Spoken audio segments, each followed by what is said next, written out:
Seni, welcome to GSM, Geliat Seni Mahasiswa Podcast. Tempat di mana kita membahas seluk-beluk penggiat seni di kalangan mahasiswa. Sebelumnya, kenalin aku Nuri selaku host di episode GSM kali ini. Dan tentunya aku tidak sendirian nih, karena ada rekan aku. Halo, aku Amel yang akan menemani waktu luang kalian di beberapa menit ke depan nih. Kali ini GSM Podcast kembali hadir dengan tema Ketika Anak Muda Bicara Lewat Prestasi dan Tradisi, yang akan berisikan tentang kisah inspiratif talent sanggar seni mahasiswa dalam berprestasi di bidang non-akademik, khususnya di bidang seni. Sebelum memulai episode hari ini, kita mau ngucapin terima kasih banyak kepada Malang Creative Center yang telah menyediakan waktu dan tempatnya untuk kita. Nah, GSM Podcast kali ini kita akan mendatangkan bintang tamu yang tentunya keren dan inspiratif banget dong. Nah, istimewanya pada episode kali ini kita kedatangan tamu nih dari pengurus Sanggar Seni Mahasiswa. Wow. Oke, langsung aja kita sambut. Ini dia Kak Afra dan juga Kak Zevanya. Tepuk tangan dulu dong.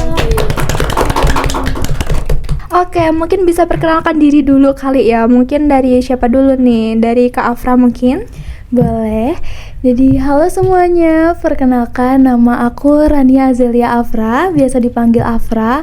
Aku dari program studi pariwisata angkatan 2024. Di Sanggar Seni Mahasiswa ini aku menjabat sebagai staf tari tradisional. Oke, mungkin next bisa ke Kak Zevanya. Halo semuanya, kenalin nama aku Zevanya Ciara. Aku dari program studi administrasi publik angkatan 2024 Fakultas Ilmu Administrasi Universitas Brawijaya. Saat ini aku bergabung di Sanggar Seni Mahasiswa dan menjadi salah satu pengurus di Departemen Karawitan Sanggar Seni Mahasiswa. Halo Kak Zevanya, halo Kak Afra. Halo. Oke, sebelumnya gimana nih kabar kalian? Alhamdulillah baik. Oke, Kak Zevanya sendiri gimana? Alhamdulillah juga baik, masih diberi kesehatan juga pada saat hari ini dan mengikuti podcast Geliat Seni Mahasiswa ini. Alhamdulillah ya. Oke, kalau boleh tahu nih gimana perasaan Kak Zevanya dan Kak Afra hadir di podcast ini gitu. Mungkin dari Kak Zevanya dulu. Oh ya, kalau dari aku sendiri pastinya deg-degan ya. Pertama kali juga aku bisa ngisi podcast di Geliat Seni Mahasiswa ini. Aku juga rasanya seneng banget, excited karena aku bisa berbagi pengalaman, motivasi dan juga bisa nyemangatin teman-teman di sana untuk bisa berkembang terus dan juga bisa mengenal seni lebih dalam lagi. Seperti itu. Kalau untuk Kak Afra sendiri gimana perasaannya? Sama sih seperti Kak Zevanya ini, aku seneng banget dan excited banget bisa diundang di podcast Geliat Seni Mahasiswa ini, karena di sini aku bisa sharing pengalaman-pengalaman aku di bidang seni tradisi gitu. Oke, di sini kita bakalan ngobrol santai. Gimana sih kalian tuh bisa berprestasi dengan seni yang tentunya keren banget ya, dimana kalian tuh kan tergolong anak muda yang bisa memanfaatkan seni menjadi sebuah prestasi yang sangat wow gitu. Oke, kakak-kakak di sini kan sebagai bagian dari Sanggar Seni Mahasiswa gitu ya. Aku pengen tahu nih, apa sih yang melatar belakangi kalian itu memilih Sanggar Seni Mahasiswa sebagai tempat untuk mengembangkan seni gitu? Sebelum kita masuk ke pembahasan yang menarik, aku mau ngingetin nih buat kalian, jangan lupa untuk like, comment, dan share video podcast kami untuk berbagi informasi yang tentunya bermanfaat. Mungkin bisa dilanjut ke pertanyaan tadi ya. Boleh, dari siapa dulu nih? Ayo, Dari siapa dulu? Tadi kan aku udah ya, berarti Oke. Kak Afra duluan. Kak Afra. Boleh.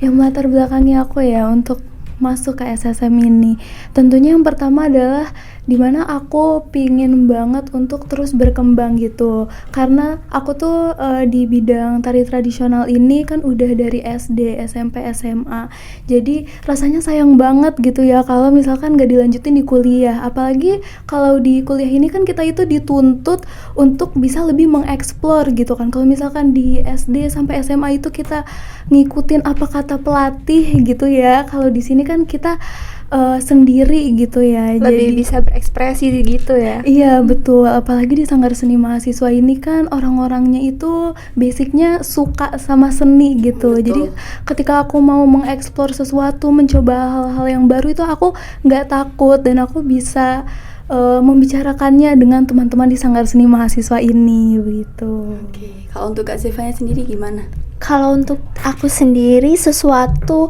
itu muncul karena sebuah hobi ya, dan juga kegemaran pastinya.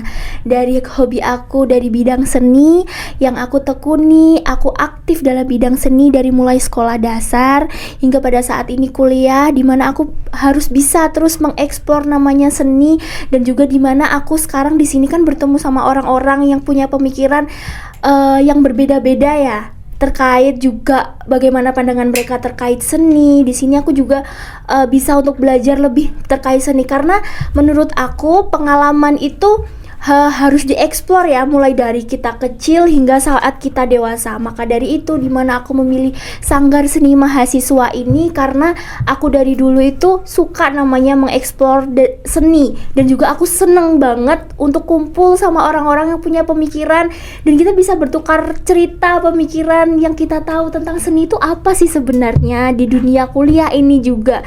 Jadi menurut aku gabung di sini itu adalah sebuah pilihan dan keputusan, karena dari diri aku sendiri yang menyukai seni, dan dari diri aku sendiri yang ingin berinteraksi dengan orang-orang sekitar aku, bertukar cerita, bertukar pengalaman untuk bisa membangun sebuah seni di Fakultas Ilmu Administrasi ini sendiri. Wah, keren banget ya jawaban dari Kak Afra maupun Kak Zevanya. Berarti kalian gabung ke Sanggar Seni Mahasiswa itu karena ingin mengembangkan bakat kalian lagi gitu ya? Betul sekali. Mungkin kita bisa lanjut ke pertanyaan selanjutnya ya. Gimana sih momen pertama kalian tahu kalau dalam diri kakak itu memiliki potensi, bakat atau ketertarikan dalam bidang seni itu?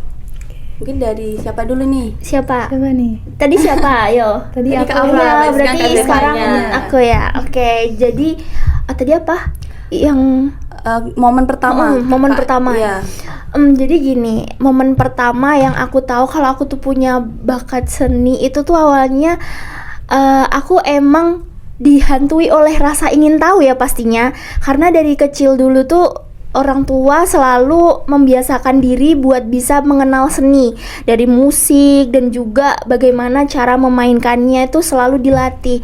Maka dari itu, dari aku duduk di bangku sekolah dasar itu tuh aku udah mulai ngerti nih, oh ternyata aku bisa muncul rasa cinta aku, rasa kebanggaan aku terhadap seni, khususnya saat ini aku menekuni di seni karawitan ini sendiri, dan juga bagaimana aku bisa mengeksplor bagaimana teknik-teknik yang dipelajari. Itu tuh aku bener-bener yang awalnya aku kayak ngira ini susah banget ya, ini gimana sih caranya kayak gini.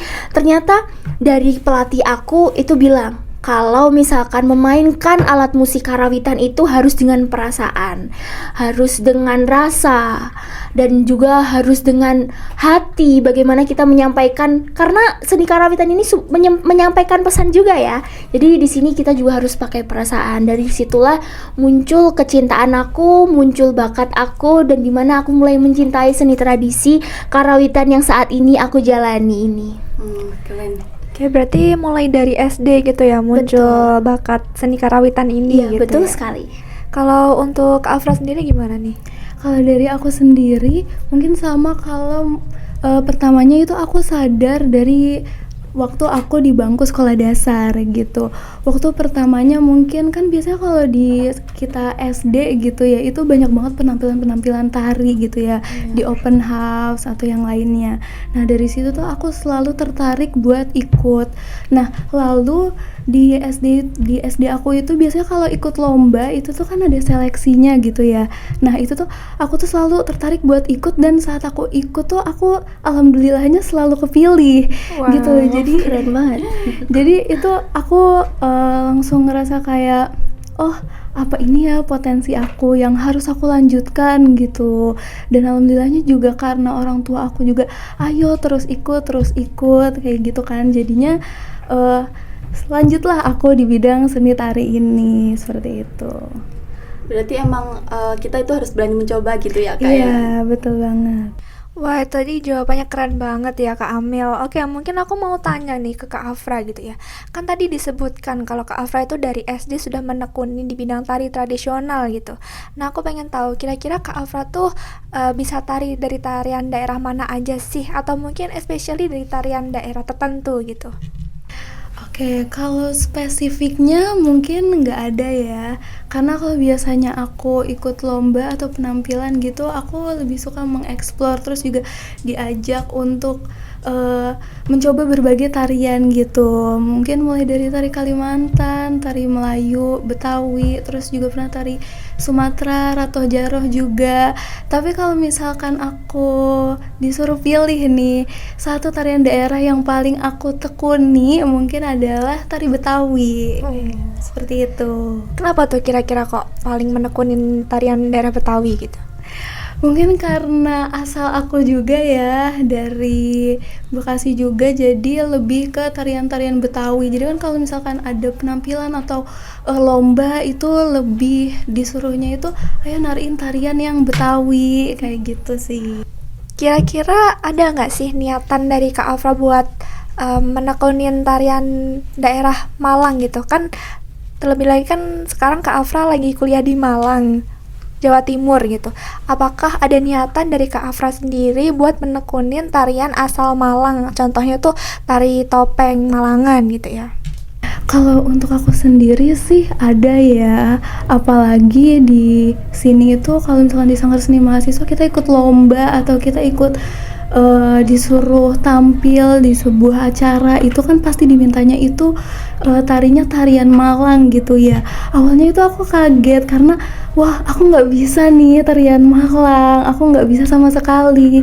Tapi untungnya ada teman di departemen aku yang dia juga anak Malang, lalu juga kepala departemen aku juga anak Malang kan, jadinya mereka tuh selalu ngajak aku, ayo Afra kita belajar nari ini, kita belajar nari ini. Nah di situ aku juga jadi tertarik dengan tarian-tarian Malang yang seru-seru juga gitu, dan juga kayak teknik-tekniknya itu kan ada teknik-teknik yang berbeda gitu sama tarian-tarian yang dari Betawi. Jadi aku juga belajar lagi gimana sih teknik tarian yang ada di Malang itu seru banget sih menurut aku. Jadi aku ada itu niatan buat menekunin tari Malang gitu ya. Betul. Terlebih lagi tadi ada teman gitu ya yang bisa ditanyain detail-detailnya gitu ya. Oke, lanjut. Kalau aku mau tanya nih ke Kak Zevanya. Tadi kan interestnya tuh di bidang karawitan gitu ya. Nah, tapi kemudian bisa nggak sih diceritain kenapa kok Kak Zevanya tuh milih karawitan sebagai wadah untuk mengembangkan bakatnya gitu? Kenapa aku memilih seni karawitan ya? Iya. Lagi-lagi balik lagi karena kebiasaan orang tua aku. Dari dulu yang suka dengerin aku musik tradisional, wayang kulit sebelum aku tidur. Dari situ mungkin udah melekat ya sama jiwa tidurku juga, karena sebelum tidur selalu didengerin. Dan dari situ aku muncul pemikiran kalau wah, ini musik keren juga ya. Kalau bisa dikatakan musik satu dengan yang lainnya itu cara permainannya beda, tapi bisa menyatu dalam satu ritme. Itu tuh bikin aku kayak wah, kagum banget nih. Maka dari itu rasa ingin tahu aku dari kebiasaan yang dilakukan orang tua aku tuh muncul sedari aku balita hingga aku dewasa. Aku tuh makin ngerti maksudnya kayak cara mainin ini kayak gimana, dan ternyata menurut aku nih itu gampang buat aku. Jadi itu yang menjadikan sebuah passion buat aku sendiri, dan rasa ingin tahu aku yang besar juga keinginan aku buat belajar itu yang bisa menjadikan aku saat ini bergelut di bidang seni karawitan ini sendiri. Wah, berarti udah dari kecil banget nih ya, udah dikenalin sama karawitan dari gitu. Kebiasaan orang tua gitu. Kalau boleh tahu tuh orang tuanya emang menekuni bidang karawitan atau gimana ya Kak? Wah, kalau dikatakan bidang karawitan itu tidak. Bahkan orang tua aku, nenek kakek aku itu nggak ada yang ada di darah seni. Jadi kata keluarga aku ini anak perdana yang bisa melahirkan darah-darah seni. Jadi aku sendiri pun juga kaget. Nah, dari mana ini gitu kan? Ternyata mereka, orang tua aku tuh berusaha semaksimal mungkin untuk bisa menciptakan generasi muda, generasi emas yang dimana bisa mengenal dan juga mencintai seni ini sendiri. Betul, apalagi di Indonesia tuh kan banyak banget tuh kebudayaan atau seni-seni yang patut untuk dikembangkan lagi sama anak-anak muda. Betul sekali, gitu ya. itu tujuan orang tua aku ya. Keren mungkin ya. banget ya. Oke, lanjut nih ya mengenai potensi dalam diri kakak nih. Kan Kak Afra ini sudah menggeluti bidang seni tari tradisional dari SD. Terus Kak Zevanya juga sudah ada di bidang karawitan tuh udah dari kecil gitu ya. Nah, aku mau tahu dong gimana reaksi keluarga atau teman kalian saat kalian tuh punya tekad ingin bergabung di Sanggar Seni Mahasiswa karena memiliki bakat dan potensi gitu dalam bidang tersebut gitu. Mungkin dari Kak Zevanya dulu kali ya. Reaksi pertama kali yang orang tua aku sampaikan ke aku ketika aku untuk memilih Sanggar Seni Mahasiswa ini tentunya sangat mendukung ya, dan sangat mengapresiasi sekali, karena orang tua aku mengenal aku tuh anak yang gak bisa diem dan selalu bisa untuk explore apapun yang aku lihat itu pasti aku coba. Dari situ orang tua aku tuh mendukung penuh, apalagi di bidang seni, bidang yang aku tekuni dari kecil, dari lahir. Orang tua aku berpesan, pokoknya semuanya yang sudah kamu jaga, yang sudah kamu susun dari kecil, ketika kamu dewasa jangan dihilangkan. Jadi aku memilih Sanggar Seni Mahasiswa ini untuk bisa menjadi wadah untuk melanjutkan bagaimana aku bisa mencintai seni ini sendiri, nguri-nguri budaya, terus aku bisa untuk mengembangkan bakat dan minat aku. Karena Sanggar Seni Mahasiswa ini ketika aku telusuri ya, waktu aku jadi mahasiswa baru itu tuh banyak menorehkan prestasi dan juga banyak menorehkan program-program kerja yang dimana para pecinta seni ini pun sangat kagum dan juga sangat mengapresiasi ya tentunya. Maka dari itu kayak tekad aku gabung di sini tuh, oh ternyata tempat ini, rumah ini yang aku saat ini tempati itu adalah yang membuat semua orang kagum dengan ada namanya seni ini sendiri. Maka dari itu apresiasi dari orang tua aku tuh juga sangat besar kepada aku untuk bisa melanjutkan gimana keaktifan aku di bidang seni. Tentunya juga teman-teman aku juga sangat support ya, karena mereka udah kenal aku dari dulu yang apa-apa harus nyinden, apa-apa harus nyinden, apa-apa harus nyinden. Dari sini mereka apresiasi lagi, dimana di bangku perkuliahan kamu nggak boleh berhenti. Di bangku perkuliahan kamu harus tampil, explore lagi bagaimana bakat dan minat kamu dari dulu yang udah kamu susun rapi. Dan saat ini ketika kamu kuliah pun jangan ditinggalkan hanya karena kegiatan lain akademik ataupun kedemotan kegiatan itu. Pokoknya kamu harus bisa pegang seni ini dalam diri kamu dan dalam jiwa kamu, karena bisa dikatakan bahwa seni itu melekat ya pada jiwa. Jadi apapun itu hingga kita dewasa selalu ada jalan untuk bisa terus mencintai kesenian ini sendiri. Oke, keren banget nih jawabannya. Kalau dari Kak Afra sendiri gimana reaksi keluarga gitu? Kalau dari aku sendiri pastinya keluarga aku, orang tua aku itu ngedukung banget ya saat aku bilang kalau aku tuh mau join Sanggar Seni Mahasiswa. Apalagi kan di perkuliahan ini tuh kita selain akademik kita harus mencari kesibukan lain yang non akademik juga gitu ya. Dan saat orang tua aku tahu juga kalau bagaimana cara aku mencari kesibukan lain selain akademik itu dengan apa yang aku suka, itu tentunya mereka itu mendukung banget. Apalagi Support banget ya. Betul. Apalagi di Sanggar Seni Mahasiswa ini kan sudah ada gitu ya wadahnya. Jadi kita tinggal mengasah itu. Iya, tinggal mengasah aja. Tinggal kita bilang kita mau mencoba hal ini, dan itu tuh diwadahi begitu. Jadi tentunya dari aku sendiri aku senang banget untuk ikut Sanggar Seni Mahasiswa ini, dan keluargaku juga sangat mendukung banget. Oke, itu kan tadi dari reaksi dari keluarga dan teman gitu ya Kak. Kemudian seperti yang kita tahu, stigma masyarakat itu tentang seni itu kayak masih kurang gitu ya. Ada yang masih menganggap bahwa prestasi itu masih di bidang akademik, non akademik itu masih jarang buat disebut sebagai prestasi. Nah, kakak-kakak sendiri tuh pernah nggak sih kalian tuh mengalami kritik dari orang terdekat gara-gara kakak itu join di bidang seni bukan di bidang akademik gitu, atau bisa dibilang kayak pengalaman buruk soal itu gitu? Siapa nih? Afra dulu. Aku dulu ya, boleh. Kalau kritik atau pengalaman buruk itu alhamdulillahnya nggak ada ya, sampai saat ini tidak ada, dan jangan sampai terjadi seperti Betul. itu ya.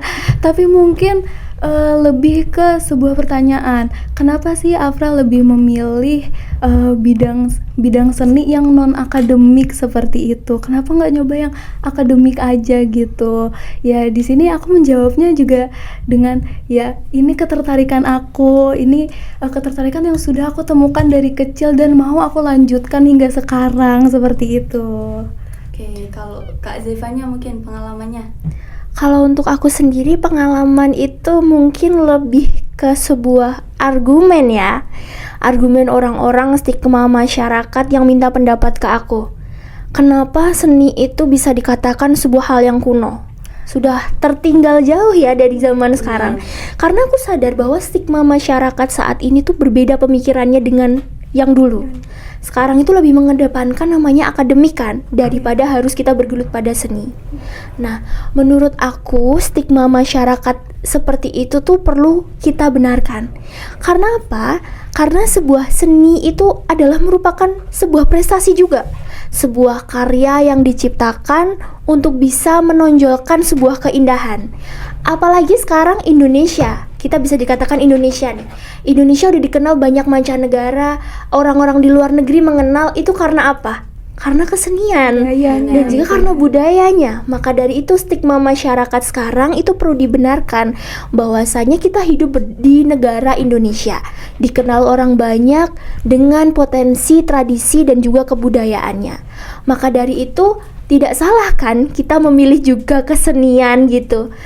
Namun sebagai individu kita juga harus menyadari kalau kita juga memiliki kewajiban untuk di bidang akademik ini sendiri. Jadi menurut aku stigma seperti itu tuh bisa dikembangkan melalui personal diri kita sendiri. Kita bisa sejalan seni, kita punya kecintaan terhadap seni, tetapi kita tidak boleh menghiraukan, melupakan kewajiban kita. Benar. Jadi ada stigma masyarakat yang lebih condong ke akademik, ada yang lebih condong ke kebudayaan, non akademik. Maka dari itu yang bisa membenarkan stigma itu sendiri adalah diri kita sendiri. Kita memposisikan diri kita dan kita bisa membagi antara kegiatan akademik dan non akademik ini sendiri, seperti itu. Oke, mungkin seperti itu ya, struggle atau kritik dari orang terdekat gitu ya. Mungkin selanjutnya aku mau bilang nih, kan kakak kan udah berprestasi di bidang non akademik gitu ya, di bidang seni. Next aku mau tanya, kira-kira kalian tuh punya nggak sih struggle atau kesulitan dalam berproses mencapai prestasi tersebut gitu ya? Terus gimana sih cara kalian mengatasi struggle itu? Mungkin kakak bisa sharing dengan sobat seni di luar sana biar kira-kira kalau sobat seni ada di posisi struggle tuh gimana cara mengatasinya gitu. Mungkin struggle aku ini bisa relate ya sama sobat seni semuanya gitu. Yaitu adalah bagaimana aku harus membagi waktu.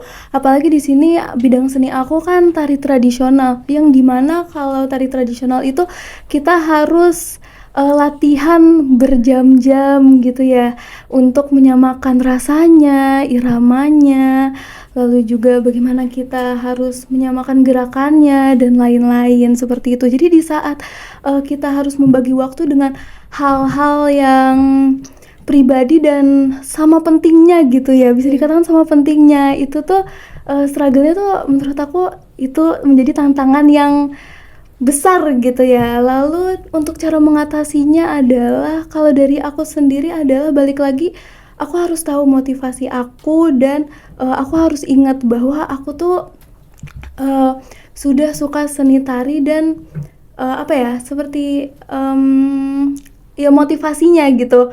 Bagaimana kayak aku harus merelakan waktu ini itu untuk seperti yang aku suka gitu loh.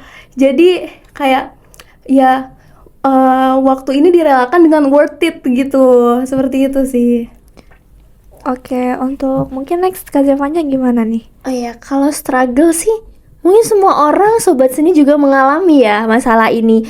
Apalagi di dunia perkuliahan saat ini, banyak sekali struggle yang aku temukan dari teman-teman aku sendiri. Aku sendiri ngalamin ya gimana cara membagi waktu dan juga prioritas aku. Karena saat ini bukan satu bidang aja yang aku tekuni, di banyak bidang aku masuk. Dan itu tuh bener-bener menuntut aku buat aktif di masing-masing bidang itu. Di sini aku selalu ngerasain kayak demotivasi dan juga kayak kehilangan motivasi yang bener-bener aku harus kemana ya, apa yang harus aku susun lagi. Karena di situ tuh aku udah berusaha untuk nyusun skala prioritas. Aku udah upaya buat ini jadwal ini dan sering sekali bertabrakan, apalagi jadwal mendadak. Bagi aku semua adalah prioritas ya, nggak ada yang aku anak tirikan atau nomor 2 kan, itu nggak ada. Jadi di sini saat ini tuh aku sedang belajar untuk memahami memanage waktu dan juga bagaimana aku mengatur skala prioritas aku. Apalagi sekarang aku juga kuliah ya, aku juga punya kewajiban di akademik aku, jadi sebisa mungkin aku untuk mengatur waktu yang aku punya sekarang dan juga bagaimana aku mengatasi struggle itu sendiri mungkin lebih ke dukungan orang-orang terdekat aku ya, dari orang tua, teman, pacar juga. Nah, mereka tuh bagi aku tuh kayak bener-bener motivasi gitu loh. Mereka tuh ibaratnya kayak tahu semua tentang kita. Misal nih, aku mau pemborosan waktu. Misal aku lagi rebahan, sedangkan tugas aku, proker aku jalan. Mereka selalu ngingetin, proker kamu udah selesai, nanti kamu keburu-buru terus jadi sakit. Nah, mereka tuh bagi aku tuh bener-bener motivasi ya.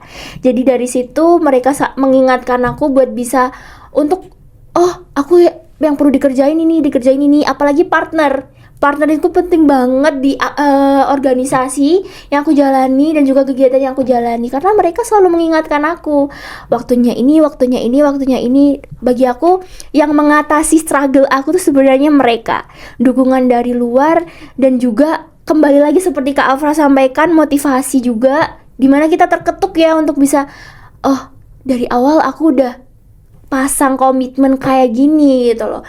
Apapun yang terjadi, bisa nggak bisa, aku harus jalani kan. Karena sekali kita nyebur, ya harus tenggelam sekalian gitu loh. Nggak boleh setengah-setengah gitu loh. Maka dari itu kayak yang pertama motivasi dari diri aku yang bisa mengatasi struggle ini, dan juga dukungan dari orang-orang terdekat aku, partner, teman, sahabat, keluarga, dan juga pacar ya. Di situ bagi aku bener-bener motivasi besar buat aku kayak yuk main yuk, sekadar kayak refresh otak nih, kita udah pusing gitu. Mereka yang ngajakin main, mereka yang memecahkan pikiran aku selama ini gitu loh. Dan mereka tuh sangat berarti banget buat aku guys. Berarti dari memanage waktu dan juga mengingat motivasi awal gitu ya, terus bener, juga dukungan dari orang terdekat gitu.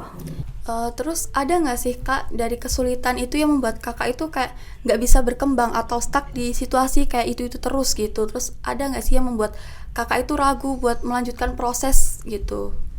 Kalau mungkin dari Kak Zevanya dulu deh, gantian. Jadi yang buat aku sulit tuh sebenarnya yang pertama tuh kayak yaitu keterbatasan waktu, dan juga kayak aku tuh sebenarnya pengen guys belajar lebih ataupun di luar bidang karawitan ini sendiri. Cuma lagi-lagi tuh masalah kayak waktu. Dimana aku gitu tuh aku harus bisa memahami gitu loh. Maksudnya kayak tari dari Kak Afra sendiri, Kak Afra bilang kayak kita harus bisa memahami gerakan, dan itu tuh dalam waktu jangka yang lama. Kayak gitu tuh kayak aku mikir lagi nih 2 kali nih. Aku tuh pengen tahu berproses juga di tari gitu. Apalagi kalau misalkan kita tuh berkembang bukan di satu bidang seni aja, di banyak bidang seni, karena kita di situ bisa kolaborasi kan. Jadi yang membuat aku struggle buat nggak bisa lanjut atau susah lanjut tuh sebenarnya itu sih, dan keraguan dari diri aku sendiri akan potensi aku. Kadang tuh aku juga ngerasa ya namanya manusia ya, kita ngerasa kayak kemampuan kita tuh sebatas ini ya gitu. Lagi-lagi kayak diri aku tuh kayak ngomong gitu kayak misalkan mungkin aku nggak bisa nih pelajari ini karena susah banget gitu, harus dari nol, harus dari awal banget. Karena aku lihat nih anak-anak tari badannya lentur-lentur, itu pasti mulai dari kecil. Aku pasang statement kayak gitu nih, aku udah pasang statement kayak gitu nih yang akhirnya membabi buta di otak aku. Gak usah deh, gini aja. Aku selalu kayak gitu. Makanya itu kebiasaan buruk aku sebenarnya ya. Tapi ya aku lambat laun tuh ya, walaupun aku nggak bisa, tetapi aku terus belajar ya. Khususnya sama seni-seni yang lain di Sanggar Seni Mahasiswa ini, aku terus tanya ke mereka, ini caranya gimana sih? Kok bisa kayak gini? Kok bisa jadi kayak gini? Itu aku selalu belajar. Bukankah aku tidak mau mencoba, tetapi di sini aku tuh punya kesempatan buat belajar juga sama mereka. Jadi aku memanfaatkan kesempatan itu tuh buat belajar. Yang bahkan ketika aku tidak bisa melanjutkan ataupun aku tidak bisa mencoba, setidaknya aku tahu akan hal itu. Seperti itu. Kalau dari Kak Afra sendiri gimana? Atau apa yang buat kakak itu kayak stuck di situ-situ terus gitu?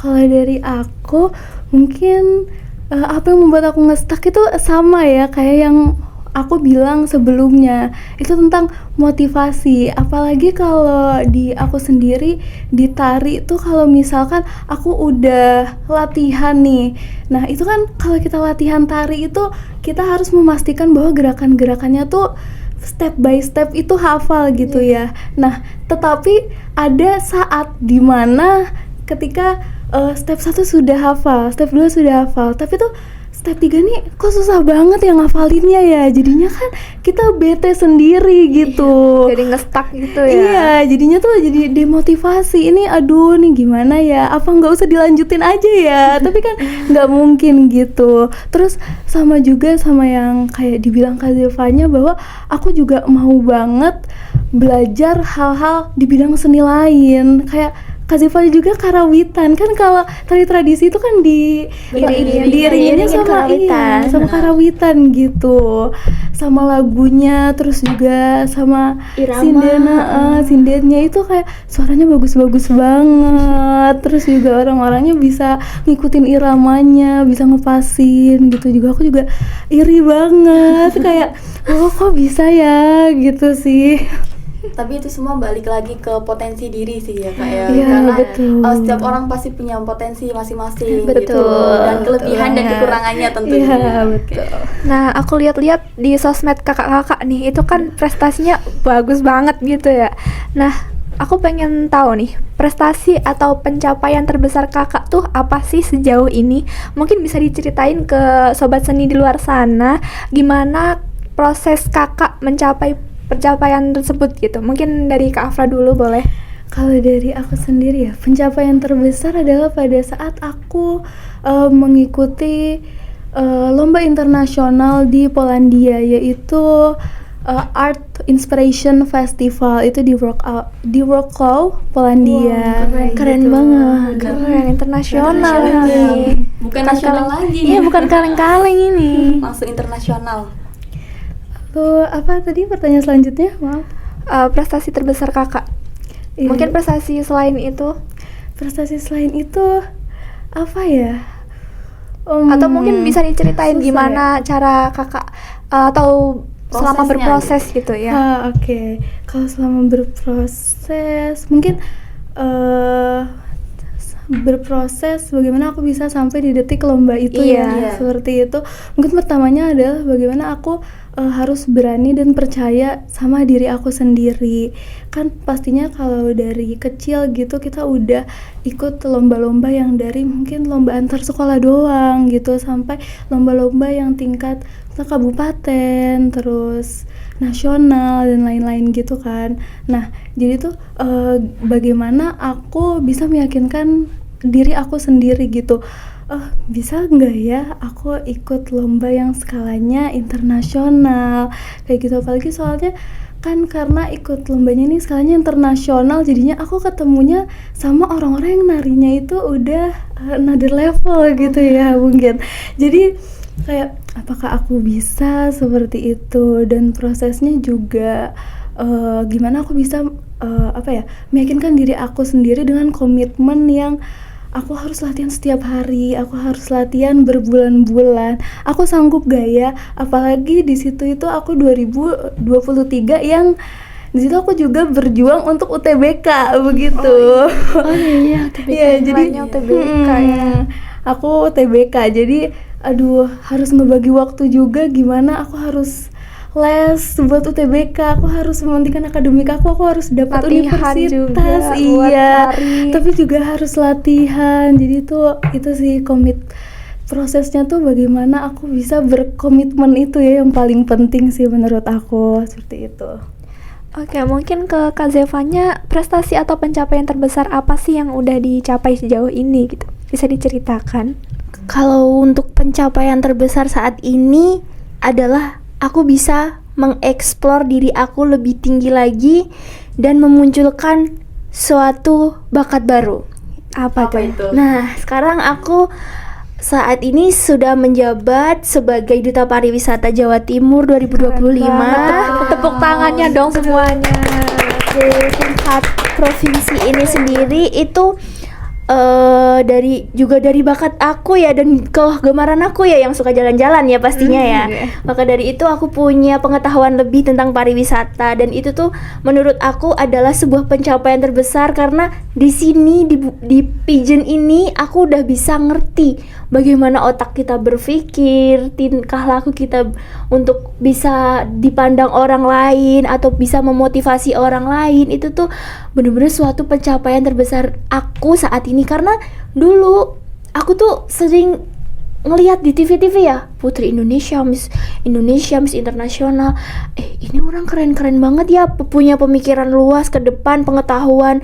Dari situ kayak ini pencapaian aku saat ini, bisa di titik kayak mereka gitu, walaupun ya levelnya masih belum sama kayak mereka, dan bisa dikatakan aku juga masih pemula kan, tapi di sini aku bisa mengeksplor diri aku. Sedangkan untuk prestasi sendiri, kemarin aku Grand Final Duta Pariwisata Jawa Timur 2025, aku masuk di top 10 untuk kategori Duta Pariwisata Jawa Timur 2025, dan juga prestasi yang lain di bidang seni ya. Di bidang seni aku lebih menggeluti di bidang seni sinden dan juga dalang bocah wedok cewek ya. Aku bisa bermain wayang di sini. Itu berarti dalang, tapi yang mendalang itu cewek gitu iya, ya? jadi kita kan kebanyakan dalang cowok ya. Nah, di sini dari SMP aku dilatih untuk bisa mendalang, dan aku bisa mengikuti perlombaan di tingkat nasional, dan pada saat itu tuh merupakan bisa dibilang golden ticket ya buat untuk aku melangkah ke jenjang berikutnya, karena prestasi itu tuh banyak dibutuhkan oleh instansi-instansi ya. Salah satunya kayak aku masuk di SMA pun aku pakai prestasi itu, dan di situ aku juga sangat dibutuhkan untuk bisa mengisi acara, untuk bisa mengisi perlombaan. Di situ aku kayak ngerasa pencapaian aku di umur segini, aku udah bisa kayak gini, aku udah punya prestasi kayak gini, dan juga sekarang pun ada bakat baru lagi, karena dimana aku tuh anaknya nggak bisa diem, jadi semuanya aku coba. Dan saat itu aku mulai tahu nih apa aja sih bakat-bakat aku, karena aku percaya bahwa pencapaian-pencapaian, prestasi-prestasi itu awalnya itu juga dari kita coba-coba ya. Bahkan kita yang awalnya kita nggak tahu nih kayak berekspektasi apa sih aku sama hal ini gitu, ternyata bisa loh kita, beneran kita bisa kecapai. Dan untuk prosesnya itu sendiri tuh memang butuh waktu yang lama, dan juga kayak belajar, terus ngelihat orang-orang sekitar kita, terus habis itu punya motivasi, kok keren banget ya, kok dia bisa ya dari awalnya kayak gini, mereka jadi gini, terus sekarang udah jadi kayak gini. Itu tuh bener-bener buat aku kagum sekali, dan dari situ aku tanam dari diri aku bahwasanya sebuah pencapaian prestasi itu bisa dikejar asal kita bisa sungguh-sungguh dan mau belajar, punya keinginan yang besar, seperti itu. Baik, kan nggak semua orang tuh sadar gitu ya sama bakat yang mereka milikin. Contohnya tuh kayak aku gitu, dulu tuh aku nggak tahu nih bakat apa sih yang aku milikin gitu. Nah, apakah dari kakak-kakak ini ada tips buat menyadarkan diri atau membangkitkan jiwa seni gitu ya dalam diri sampai bisa mengerti, oh ternyata ini nih bakat yang aku miliki? Dari siapa dulu nih? Afra dulu boleh. Oke. Mungkin tips dari aku simple aja ya, yaitu gimana kita harus peka dengan diri kita sendiri gitu. Kayak kita tuh harus peka apa sih yang kita suka. Lalu tuh kalau misalkan kita sudah berproses, kita mencoba untuk hal tersebut tuh apakah pada saat kita melakukan proses tersebut itu kita suka gitu dengan apa yang kita lakukan. Karena kalau misalkan kita sudah menemukan nih apa yang kita suka, ketertarikan kita itu tuh untuk melanjutkan ke jenjang yang lebih dalam itu tuh lebih enak gitu ya, karena kita sudah tahu apa yang kita cari, seperti itu. Karena untuk bisa di posisi kita juga mungkin gitu ya, itu berawal dari bagaimana kita sadar dengan potensi diri kita sendiri, seperti itu. Untuk Kak Zevanya mungkin? Kalau untuk aku sih yang pertama nih dari diri aku, pengalaman ya. Pengalaman yang aku miliki tuh aku nggak pernah takut. Aku juga nggak pernah ragu buat mencoba hal baru. Apalagi kita harus memulai itu pasti dengan rasa ketidaktahuan ya. Iya. Dan juga terkait personal juga, kita harus punya motivasi untuk bisa mengeksplor diri kita. Kalau kita diam aja, gimana kita menemukan, ya kan? Iya, Maka betul dari itu, banget. yang pertama jangan takut, jangan ragu, dan terus kalian tuh harus punya motivasi, kalian harus punya komitmen sama diri kalian. Kalau misalkan aku harus gerak, nggak boleh diem aja. Kalau diem aja, kemana aku melangkah? Dan apa yang sebenarnya aku punya itu bakal nggak kelihatan ya teman-teman sobat seni. Jadi menurut aku kalian harus mencoba semuanya, bahkan hingga kalian sadar bahwa oh aku nyaman di sini, oh aku menguasai hal ini. Disitulah kita tahu bahwa potensi diri kita tuh ada di situ. Dan jika kita sudah menemukan potensi itu, jangan ragu untuk mengembangkan lagi, karena dari situlah benih-benih dan juga prestasi-prestasi, pengalaman terbesar, pencapaian, bahkan hal yang tidak terduga itu pasti datang gitu loh. Maka dari itu pesan untuk penggiat seni, anak-anak seni juga, buat kalian itu jangan merasa takut, jangan merasa ragu, jangan merasa minder. Jika kalian mau mencoba, cobalah. Jangan ada rasa takut sama sekali, karena dari mencoba itu kalian akan memiliki sebuah potensi yang bisa diciptakan dan menjadi sebuah pencapaian terbesar untuk diri kalian masing-masing. Seperti itu. Keren banget nih motivasinya. Oke, terus ada nggak sih Kak kayak tips buat yang masih memulai bakat di bidang seni biar tetap semangat mengasah dan mengembangkannya menjadi sebuah prestasi yang membanggakan gitu, seperti bisa mencontoh seperti kakak-kakak ini? Coba dulu. Gantian ya. Oke. Boleh. Buat yang kayak pertama kali ya, Iya, biar mereka tetap semangat gitu Kak. mungkin dari aku, pendapat aku sendiri dan pengalaman juga dari orang-orang sekitarku juga, mereka tuh kebanyakan pakai teknik ya. Maksudnya dalam teknik artian tuh kayak gini, mereka ngelihat suatu tayangan yang pertama kali mereka suka, dari situ mereka ngikutin kan. Oh, aku suka nih kayak gini, gerakan ini bagus nih, aku harus ngikutin ini. Mungkin kalau pengalaman dari orang-orang sekitar aku seperti itu ya. Jadi pertama kita harus lihat hal yang benar-benar menarik, hal yang benar-benar bagus, sampai muncul motivasi dari diri kita. Oh, jadi pertama aku harus mulai kayak gini nih. Itu benar-benar menurut aku sebuah pendorong ya, dan juga motivasi buat kita harus mulai sekarang, kita harus coba sekarang. Lama-kelamaan mereka akan kebiasaan dan akan mencoba hal-hal baru lagi. Seperti itu menurut aku. Oke, untuk Kak Afra sendiri gimana nih tipsnya? Kalau menurut aku balik lagi dari apa yang aku bilang tadi ya, itu bagaimana kalian suka nggak sih melakukan proses tersebut? Karena balik lagi berdasarkan pengalaman aku gitu ya, aku tuh dulu waktu SD itu nyoba-nyoba banyak hal gitu, kayak misalkan nari iya, terus silat juga iya. Aku silat tuh sampai 9 aku tuh silat dari SD sampai SMP itu juga. Jago Terus silat nih berarti. iya, terus juga Anak silat kayak ya. iya makanya. Terus juga piano aku juga pernah nyoba. Terus di bidang akademik tuh aku juga pernah nyoba yang juga sampai pernah tingkatnya tuh nasional lombanya kayak gitu. Tapi tuh pada saat aku pikir-pikir lagi tuh apa sih sebenarnya yang paling aku suka? Itu tuh pas aku pikir, oh ya seni tari ini. Jadi gimana kayak kalau misalkan mungkin yang terlama tuh tari sama silat gitu ya. Gimana pas aku melakukan kayak silat kayak gitu tuh aku bisa melakukan hal tersebut, tetapi kok rasanya aku tidak begitu enjoy kayak gitu kan. Kalau dari situ untuk melangkah ke tahap selanjutnya itu juga agak berat ya, soalnya kayak dasarnya aja tuh kurang suka, kurang enjoy begitu. Jadi balik lagi, kalian harus suka sama apa yang kalian mau tekuni, seperti itu. Oke, memasuki penghujung acara nih. Kita mau denger closing statement atau kata-kata penutup podcast episode kali ini untuk sobat seni di sana. Mungkin dari Kak Zevanya dulu boleh? Oh ya, jadi dari aku sendiri itu buat teman-teman seni aku semuanya, mulai sekarang jangan takut. Intinya jangan takut, jangan ragu untuk bisa memulai hal baru, untuk bisa menciptakan, memunculkan hal-hal baru dalam hidup kalian. Maksudnya kalian harus tetap explore, harus tetap bisa melangkah, harus tetap bisa berjalan. Dimana seiring waktu itu tuh pasti kalian memiliki potensi yang sebenarnya tuh benar-benar menakjubkan sekali, bahkan di luar ekspektasi kalian. Bagi aku, kalian itu sudah hebat berada di titik ini, dan saat ini kembangkan lagi diri kalian, kembangkan lagi bagaimana kalian memiliki potensi itu, ciptakan hal-hal baru, ciptakan penemuan-penemuan baru, jangan takut mencoba, jangan ragu, dan tetap semangat. Seperti itu.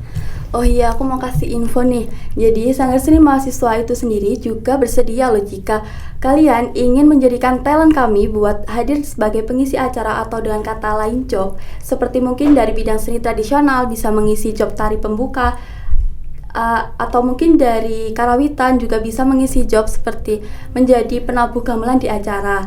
Nah, jadi kalau kalian mau kontak atau kepoin dulu terkait job ini, bisa banget cek di link tree yang ada di bio Instagram kita SSM via UB untuk mendapatkan informasi lebih lanjut. Atau mungkin masih mau lihat-lihat dulu nih gimana sih karya-karya dari talent Sanggar Seni Mahasiswa, bisa dilihat di media sosial kita ya. Aku juga mau apresiasi banget nih buat Kak Zevanya dan Kak Afra karena sudah memberikan insight buat kita penggiat seni. Boleh tepuk tangannya dong guys. Sayang banget karena keterbatasan waktu kita harus berpisah di sini. Eits, tapi tenang aja. Terus nantikan GSM episode selanjutnya yang pastinya gak kalah menarik dari episode kali ini. Betul banget. Sekali lagi aku juga mau berterima kasih kepada Kak Zevanya dan Kak Afra karena sudah meluangkan waktunya untuk hadir menjadi bintang tamu di GSM episode kali ini. Thank you Kak Afra, thank you Kak Zevanya. Thank you kembali. Terima kasih juga buat kalian Sobat Seni karena sudah mendengarkan GSM Podcast dari awal hingga akhir. Semoga sharing kali ini bisa membawa manfaat bagi kita semua. See you. Seni jiwaku, Indonesia budayaku. Seni jiwaku, Indonesia budayaku.